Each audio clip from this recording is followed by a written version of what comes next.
Everybody, welcome back to San Diego Market Movers. I'm your host, Jason Yoss. I'm here with Mark Marquez. Mark, great to be here. Yeah, thank you. Thanks for having me. So, one of the keys that we talked about with a real estate agent of your stature who does a lot of listings, primarily that's a huge part of your business, is what challenges are you seeing in the market when working with buyer's agents? So let's talk a little bit about that. Yeah, thank you for bringing that up. Something that's been on my mind lately is the buyer agent dialogue with the listing agent, right? You have an offer, you want to get it presented, and specifically the ones that aren't a great offer, right? And so what I've noticed lately in practice, which is really funny, is a property will come on the market for $1 million, let's say, right? And it's the first open house weekend, and the offer comes in at $900,000. And there's two type of buyers, right? There's the retail buyer, the person that's going to live there, making it their home, and then you have the investor buyers out there, right? And so there's a contrast. So there's two approaches. And so what I really wanted to kind of help enlighten buyers agents out there, because I feel like either there's a coaching school out there teaching this, or and because there's several folks that have the same lines, is that their approach, writing an exceptionally low offer right when the house comes on the market. Although all offers are appreciated, I will tell you that. Being prepared to defend it, right? And then secondly, using terms like, well, we want to be your last resort, or call us if it doesn't sell, and things of that nature. Those are alienating type comments. So what you've done is, instead of try to support your offer and keep it friendly and collaborative, you've created dialogue that's alienating to the seller. And so what I've chosen to do is, for example, I got a funny story. So the other day I had an investor present me an offer 100,000 under, and it was a fixer home. It did need work, but it was already priced accordingly. And what I find right now in the marketplace, any price you put, the argument is still the same. I could have it underpriced, and they will still give me the same script. It needs work, here you go, that's $500. That makes sense, right? Right. So obviously, we did some research before we put the home on the market to come up with that price.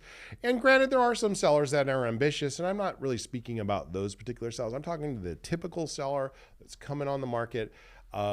I want to help a buyer's agent win. I want to help a buyer's agent create a successful transaction.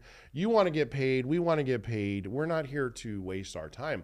And so what's funny is this was a particular investor client, a high-profile investor out there, and they sent their lower-tier buyer's agent to the property to tell them that the committee approved the property at a certain amount of money the first weekend on the market, and that based on that, it was $100,000 less in their mind, which is fine. That's fair. And then so I actually got the seller to counter.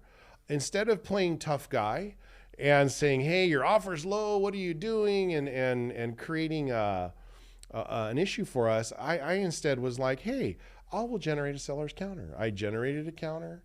And then, of course, they held tight to their number. And I said, here's your challenge. If you fail to counter, then you're basically stopping the dialogue with the seller. Right. And by stopping the dialogue with the seller, you're killing the momentum of the deal.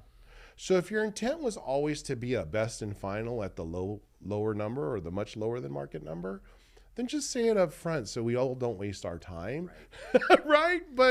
But to then hold after the listing agent made an effort to continue the communication, it's just bad form, because I will be around for the next listing, and the other listing agents will be as well.